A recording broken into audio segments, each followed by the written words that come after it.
Bonjour à toutes et à tous, j'espère que vous allez bien. On continue notre lancée avec le match de la Belgique contre la Russie.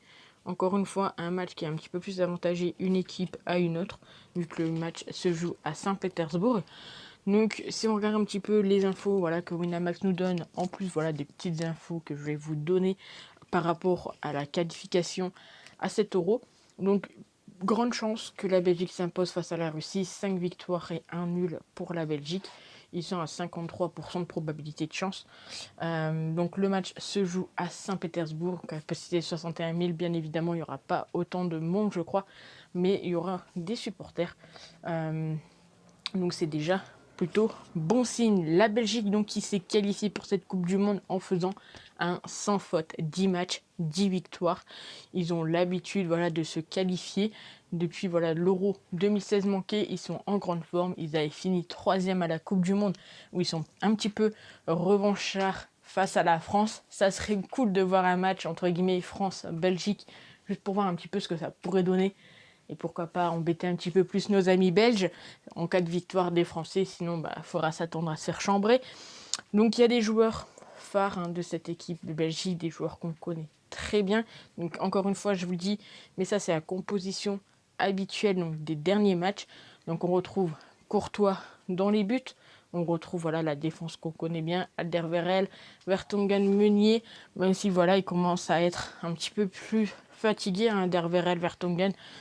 On dit que ils sont un peu fatigués et que ils sont plus forcément entre guillemets au niveau et que Denayer pour remplacer un des deux est un peu trop juste. Mais on retrouve également Meunier. Ensuite au milieu on retrouve De Bruyne, Witzel, Tielemans, les frères Hazard, même si Eden Hazard un petit peu sous-coté en ce moment. Donc il faut espérer pour lui qu'il arrive à se relancer parce que cette saison au Real de Madrid est un petit peu catastrophique. Donc là, s'il veut montrer qu'il mérite toujours d'être autant acclamé, autant apprécié, eh bien il va falloir qu'Eden Hazard fasse un très bel Euro. On lui souhaite en tout cas, on espère pour lui. Donc comme j'ai dit, ils avaient fait un sans faute. On passe du côté de la Russie. La Russie qui avait fini en quart de finale en 2018. C'est une équipe qui est très souvent à l'Euro. Ils ont l'habitude. Ils ont fait 2004, 2008, 2012, 2016. Mais difficulté ces derniers temps. On l'a vu 0-0 contre la Moldavie. Perdre 3-2 contre la Turquie. Perdre 5-0 contre la Serbie. On retrouve quand même des joueurs qu'on connaît, notamment Tsupa, qui est très souvent donné en tant que buteur. Golovin également, André, Cherkov également, que vous devez potentiellement connaître. Mais c'est une équipe russe où on sait que la défense, c'est un petit peu leur point faible. Après, ils ont un petit point fort, entre guillemets, c'est qu'ils ont de très bons joueurs qui sont jeunes, mais qui sont prometteurs. Il y a également Cheryshev, donc là, il n'est pas là, mais logiquement, on va le retrouver dans la compo. Donc, je vais vous donner mes pronostics tout de suite. Personnellement, on s'attend à ce que la Belgique finisse première de son groupe et on s'attend à ce que la Belgique fasse un très beau match, enfin un très bel Euro. Donc je vais partir sur la victoire de la Belgique. Donc bien évidemment, il y a également Batshuayi du côté de la Belgique. Enfin, il y a beaucoup de joueurs que l'on connaît plutôt bien. Ensuite, donc niveau but, je pense que on peut partir sur le fait qu'il y aura plus de 2 buts. Donc là, le plus de 2 buts, ça signifie quoi? S'il y a 1 but ou 0 but, on est perdant. S'il y a 2 buts, on est remboursé.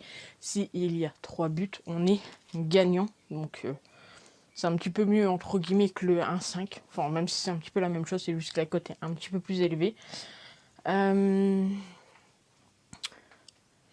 pronostic qu'on peut tenter, c'est au vu, il y a quand même De Bruyne qui tire de très très beaux coups francs.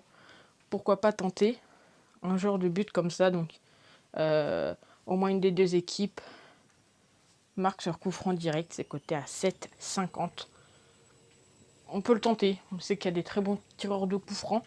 On sait que dans ce genre de match, il peut y avoir des fautes aux abords de la surface, mais en tout cas à capacité. Ça, c'est vraiment le fun, cote à 7,50. C'est vraiment du pur fun.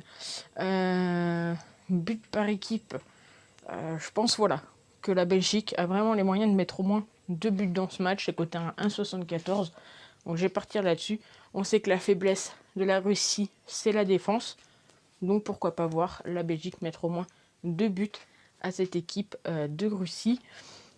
Et puis, on va partir, pourquoi pas, sur des petits buteurs, comme on a l'habitude de faire. C'est l'Euro, on se fait plaisir. Il y a des fun, il y a des saves. Je vous dirai à la fin quels sont pour moi les plus saves et les plus risqués, même si je pense que vous avez déjà votre avis là-dessus. Donc, niveau buteur, on va partir sur la triple chance. Triple chance buteur. Avec, on va tenter. Je promets rien, on va le tenter. Lukaku, Hazard, Otsupa, c'est coté à 1,40. Lukaku, il y a vraiment des chances qu'il arrive à mettre un but. En tout cas, dans cet Euro, je lui souhaite. Hazard, ça serait un petit peu pour faire taire un petit peu toutes les rumeurs, etc. Comme quoi, il est out, il vaut plus la somme que le Real l'a acheté, etc. Et Tchoupa, pourquoi pas espérer un petit but quand même de la Russie. Donc je vous remonte mes pronostics. Victoire de la Belgique. Pour moi, ça c'est semi-save. Voilà, on a envie que la Belgique arrive à faire quelque chose dans cet Euro. Le fait qu'il y ait plus de 2 buts, ça peut passer. Hein. Ça, c'est vraiment le fun à cote à 7,50. Si ça passe, c'est jackpot. Le fait que la Belgique met plus de 1,5 but, encore une fois, on va dire ça en mode semi-save, même si vous savez très bien que dans les paris sportifs, il n'y a pas de save, il n'y a pas de semi-fan, il n'y a rien du tout. C'est vraiment, même avec les meilleurs pronostiqueurs, personne ne fait du 100%. Et puis enfin, niveau buteur, Lukaku, Hazard ou Tsupa. Alors bien évidemment, je vous le dis, les paris sportifs, ça reste un jeu d'argent. Faites attention à votre argent, ça fait partie un petit peu des jeux d'hasard, voilà. Et voilà, en aucun cas je n'ai la science infuse, en aucun cas je suis sûr à 100% que ce que je vous propose, ça va passer. On est là pour se divertir, pour prendre du plaisir, pour jouer de l'argent, bien évidemment, mais de l'argent qu'on peut se permettre de perdre. Hein. Ne jouez pas l'argent que vous ne pouvez pas perdre. Vous n'êtes pas obligé de jouer des milliers et des cents. Vous pouvez commencer petit, jouer 1 euro, 2 euros, 50 centimes, peu importe. Le but, c'est de vibrer tous ensemble durant 7 euros. Donc voilà.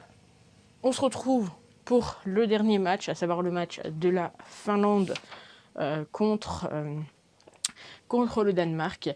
Et puis, je vous souhaite à tous un bon visionnage de l'Euro pour ce samedi. Nous, on se retrouve dimanche, donc je ne sais pas si j'aurai le temps de faire des vidéos, ou sinon, ça sera sur les réseaux sociaux. Donc, prenez soin de vous, passez un bon week-end, et à demain. Ciao.